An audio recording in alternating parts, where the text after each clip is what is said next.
Best of the generals have to be oppressors and tyrants. زیادہ تباہی کرے، جو جتنا زیادہ تباہی کرے اور بڑا میتھمیٹیکلی تباہی کرے وہ اتنا اچھا جانے. تو تہذیب کے لیے تو یہ چیزیں نہیں ہوتی. اور ہم جنرلز کے کنٹرول میں ہیں.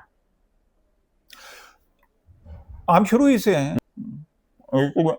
نیا فنامنا بھٹو صاحب کے 4 سال نکال دیں، باقی تو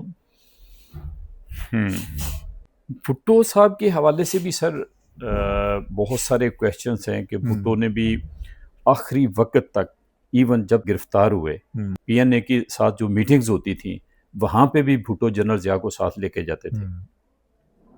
اور کیونکہ جو بھٹو صاحب تھے نا، ان میں جو کچھ ذاتی مسائل تھے، وہ ذاتی مسائل انہیں لے ڈوبے. تمام تر ان کی جو لیاقت اور ذہانت و فطانت ہے اس کے باوجود.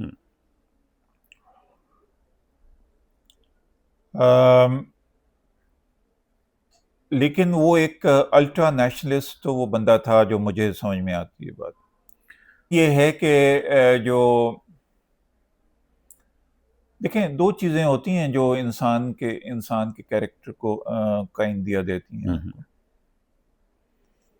ایک شخص سٹریس میں کیسے بیہیو کرتا، دوسرا یہ ہے کہ وہ مخالف کے ساتھ کیا رویہ اختیار کرتا. لوگ لڑ پڑتے ہیں، جی سٹریس میں بھی چڑچڑے ہو جاتے ہیں. کہ انسان کے کیریکٹر کی یہ 2 چیزیں ہیں جو ڈٹرمن کرتے ہیں. بھٹو صاحب میں یہ دونوں پرابلمس تھے، ڈسپائٹ دا فیکٹ کہ وہ ان کا مطالعہ، the way he spoke، جتنا ان کی سمجھ تھی سیاست کی، تاریخ کی، بہت زبردست. لیکن یہ ہے کہ سیاستدان کے طور پہ میرا خیال ہے کہ Bhutto sahab was meant to be a good academic. وہ جو ساؤتھ ہیمپٹن یونیورسٹی میں ان کی جو اپوائنٹمنٹ ہوئی تھی نا، لیکچرر ان کانسٹیٹیوشنل لا، اگر وہی وہاں پہ وہ کام کرتے رہتے تو وہ بہت بڑے ایکیڈیمک ہوتے. جو پالیٹکس میں آ گئے نا، تو پالیٹکس میں ان کے اندر جو ایک طرح سے کانٹرڈکٹری بیہیویئر تھا، وہ بہت ہی خطرناک اس نے صورت اختیار کر لی تھی. ایک طرف تو وہ ایک فیوڈل لارڈ کے بیٹے تھے، دوسری طرف ان کی ماں جو ہے وہ بالکل ہی مارجنلائز طبقے سے تھی. تو یہ 2 چیزیں جو ہیں بالکل ہی نے بھٹو صاحب کو بہت ہی مشکل طرح کا ایک شخص بنا دیا.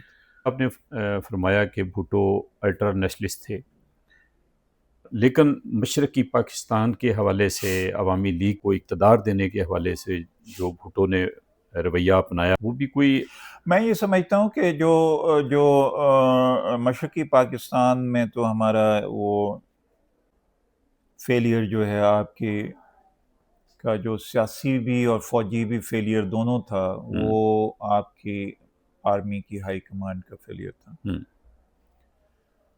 آپ کا کوئی بھی پولیٹیشین اس سطح کے اوپر کبھی بھی نہیں آیا کہ وہ اتنے بنیادی فیصلے کر سکے. اور پاکستان کی سیاست اور پاکستان کی ریاست کے بنیادی مسائل ہی یہ ہیں کہ یہاں پہ عوامی رائے کو کبھی بھی ملحوظ خاطر نہیں رکھا گیا. جو اہم فیصلے ہیں وہ عوامی نمائندے ہیں وہ نہیں کرتے، وہ کہیں اور سے ہوتے ہیں. تو یہ بات بہت کی جاتی ہے وہ بھٹو کے بارے میں کہ جی وہ عوامی لیگ اور ٹانگیں توڑ دیں گے اور یہ کرے ادھر تو محترم، یہ ساری باتیں ٹھیک ہیں اپنی جگہ پہ. لیکن یہ ہے کہ جو ڈیسائیسو مومنٹ کے اوپر جو فیصلہ کرتا ہے جو بھی ادارہ یا جو بھی شخص، وہ سویلین نہیں ہوتا.